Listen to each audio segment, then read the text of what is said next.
Então, bom dia a todos. Vamos estar começando agora a divulgação da 21ª região administrativa, no âmbito da pesquisa distrital por amostra de domicílio. Vamos divulgar os resultados da pesquisa realizada na região administrativa de Sobradinho 2. Então, como a gente tem feito normalmente, vamos fazer inicialmente a leitura aqui dos destaques identificados aqui pela coordenação da pesquisa.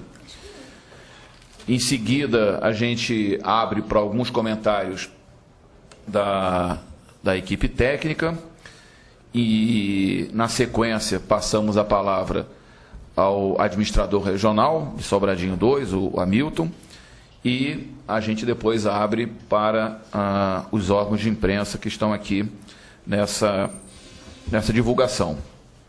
Então, vamos aqui aos destaques, mas eu queria antes fazer uma ressalva, né? Há 2 semanas divulgamos os resultados de Sobradinho e Sobradinho passou por um desmembramento, né? Houve a criação de 2 regiões administrativas a partir de Sobradinho original, no caso Sobradinho 2 e Itapuã, formadas 2 com área particularmente, né, da antiga RA Sobradinho. E lembrando que, como não aconteceu ainda a oficialização da delimitação dos limites dessas regiões administrativas, porque isso tem que ser realizado pela Câmara Legislativa, então nós temos trabalhado com um quadro indicativo por parte da Secretaria de Desenvolvimento Urbano e Habitação, da SEDAB. Isso já tinha ocorrido na pesquisa realizada em 2004 e nessa atual também.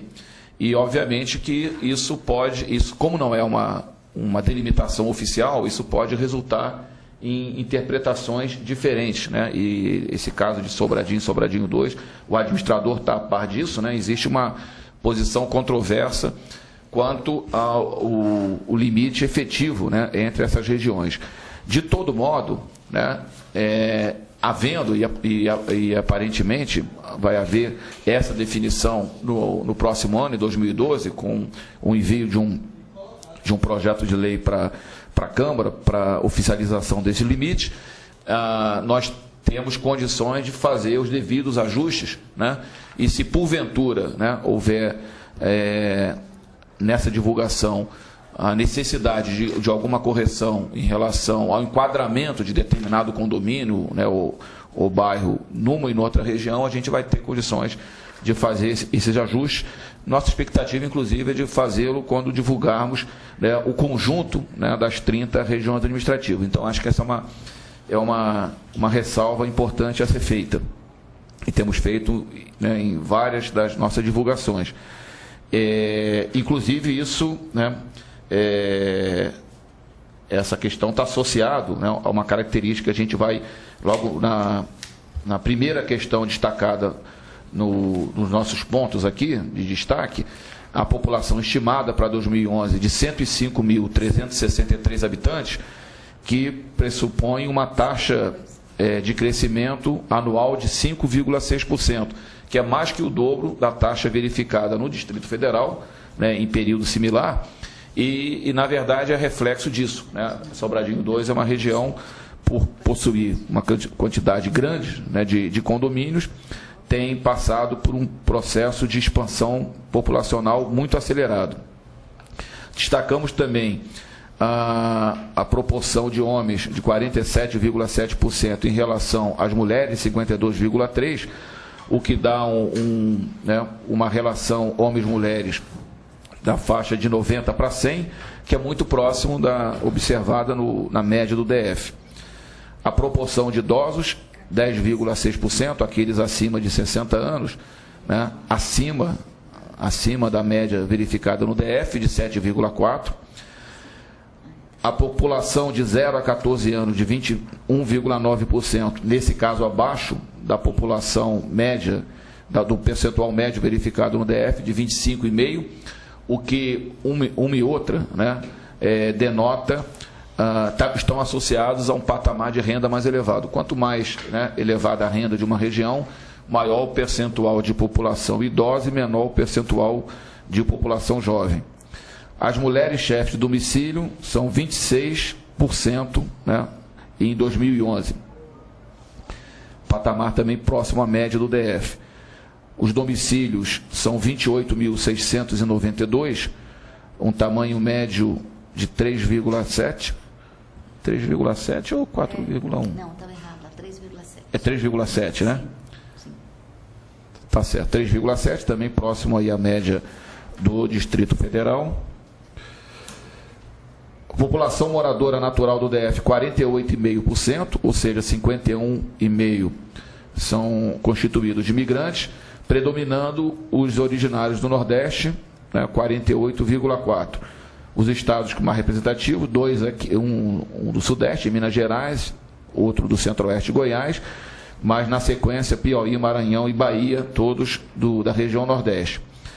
Os níveis de escolaridade predomina, no caso, o ensino fundamental incompleto, com a 26,4%, com a ressalva de que aqui estão compreendidos os estudantes na sua faixa de escolaridade. A população ocupada, principalmente na administração pública, 23,5%, e no comércio, 21,3%. 21% dos trabalhadores em Sobradinho 2 trabalham na própria região. Isso é um percentual baixo, comparativamente a outras regiões, né? A maior parte, 46,8%, trabalham em Brasília, e aparece com destaque também Sobradinho, né, com 15% dos trabalhadores da RA Sobradinho 2. Os domicílios próprios quitados são 80,2% e os alugados 15,5%. Na área de serviços públicos, a gente encontra um quadro um pouco negativo, né, porque os percentuais são abaixo dos verificados na média do Distrito Federal. A rede de água, por exemplo, atende a 80,2%. A rede de esgoto sanitário, apenas 30,8%. 68,2% são servidos com fossa séptica. O serviço de coleta de lixo já tem já se aproxima aí do atendimento universalizado, 95%. A renda domiciliar média mensal de R$ 4.903, 9 salários mínimos, é uma renda de média para superior. Das 21 regiões pesquisadas, ela se coloca com a quarta maior, inclusive superando por uma pequeníssima margem a renda observada em Sobradinho.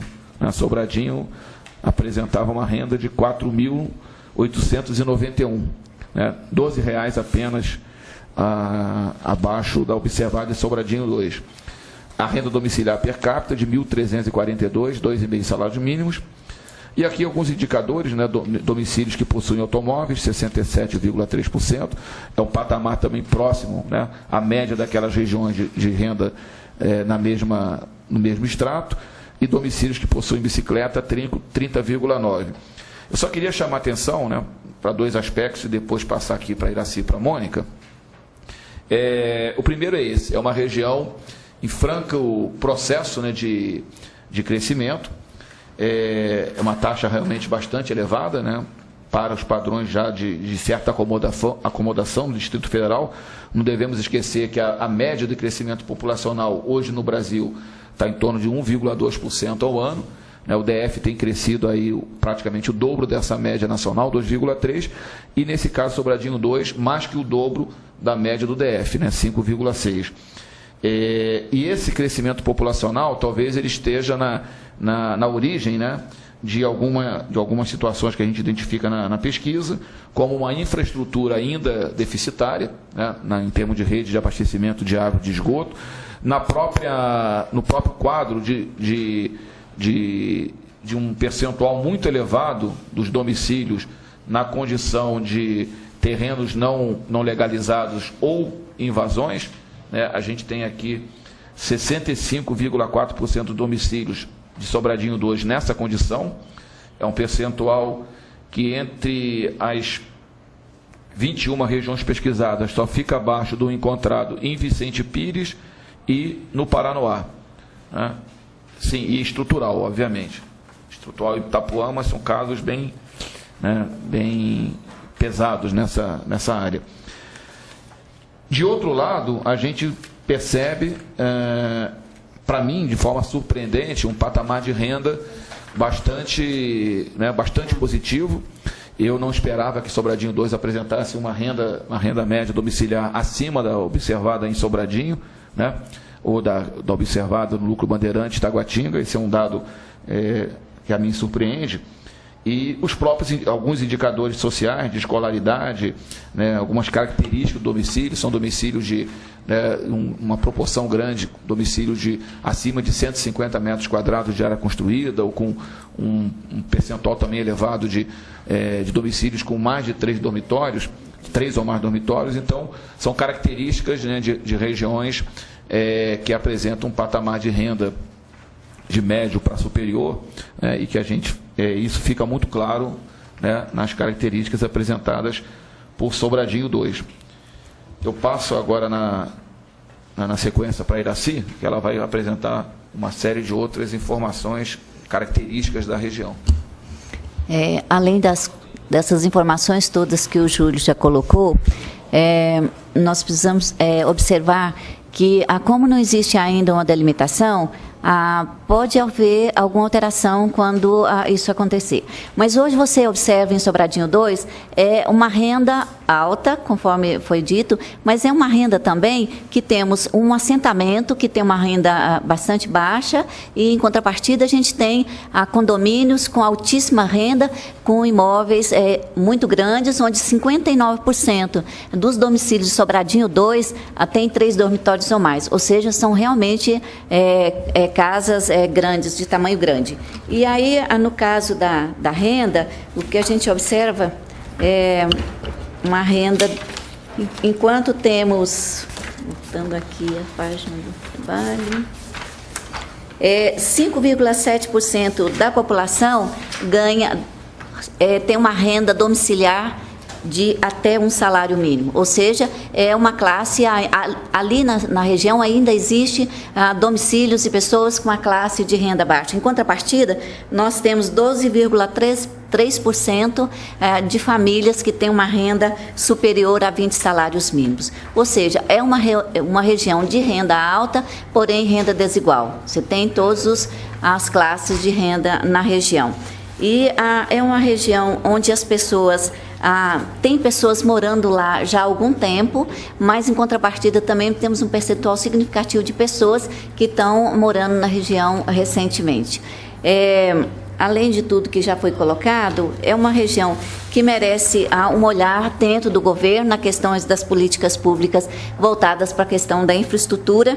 O percentual de automóveis é alto, 67,3%. Essa área também precisa ser observada em relação ao transporte, não só o transporte em relação à região e às outras regiões, mas dentro da própria região é preciso que se observe essa questão das vias. O 30,9% dos domicílios tem bicicleta, em muitos casos essas bicicletas são usadas também como meio de transporte, ou seja, o transporte também é uma área que precisa ser focada na região.